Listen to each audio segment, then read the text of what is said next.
इस मार्ग से कई बार गया हूँ, पर मैं कभी इन प्रतिमाओं को नहीं देखा। इस जंगल में इन प्रतिमाओं को कौन रखा होगा? बहुत ही भयानक है।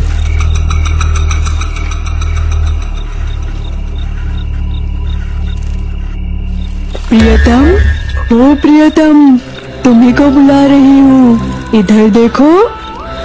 प्रियतम, ओ प्रियतम, तुम्ही को बुला रही हूँ, इधर देखो।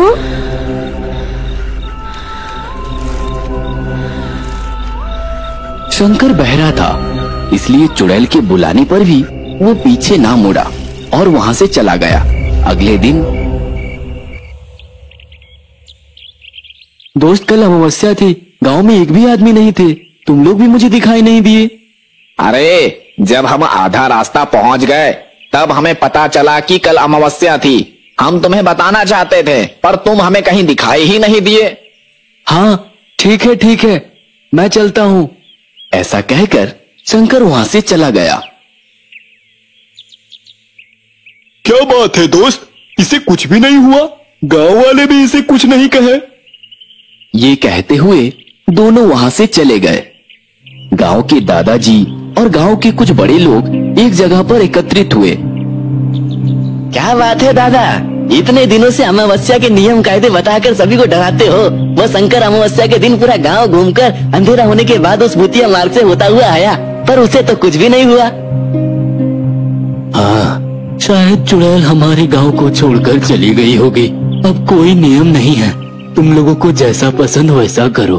कुछ समय बाद अमावस्या के दिन उस भूतिया मार्ग से होता हुआ एक व्यक्ति गांव की ओर आ रहा था। तभी चुड़ैल उसके पीछे पीछे आ रही थी। प्रियतम, ओ प्रियतम, तुम्ही को बुला रही हूँ, इधर देखो। ऐसा कहते ही हंसते हुए पीछे मुड़ा। डरकर चिल्लाने से पहले ही चुड़ैल जोर से हंसने लगी। फिर क्या था, रास्ते के बगल में ही एक पुतले के रूप में बदल गया।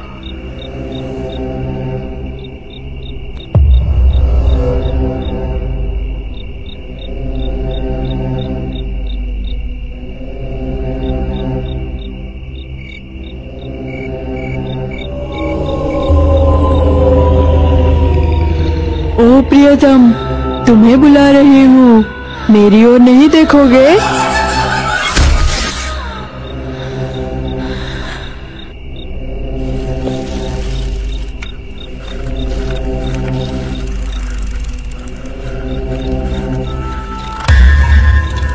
इन सारी बातों से अनजान शंकर चुड़ैल के बुलाने पर भी नहीं सुनता था और वहां से चला जाता था। प्रियतम, ओ प्रियतम, तुम्ही को बुला रही हूँ, इधर देखो। प्रियतम, ओ प्रियतम। कल के दिन भी उस भूतिया मार्ग से 3 लोग गायब हो गए।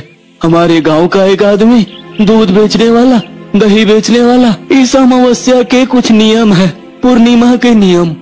लेकिन उस शंकर को कुछ नहीं होता, वो तो उस भूतिया मार्ग से आता जाता है।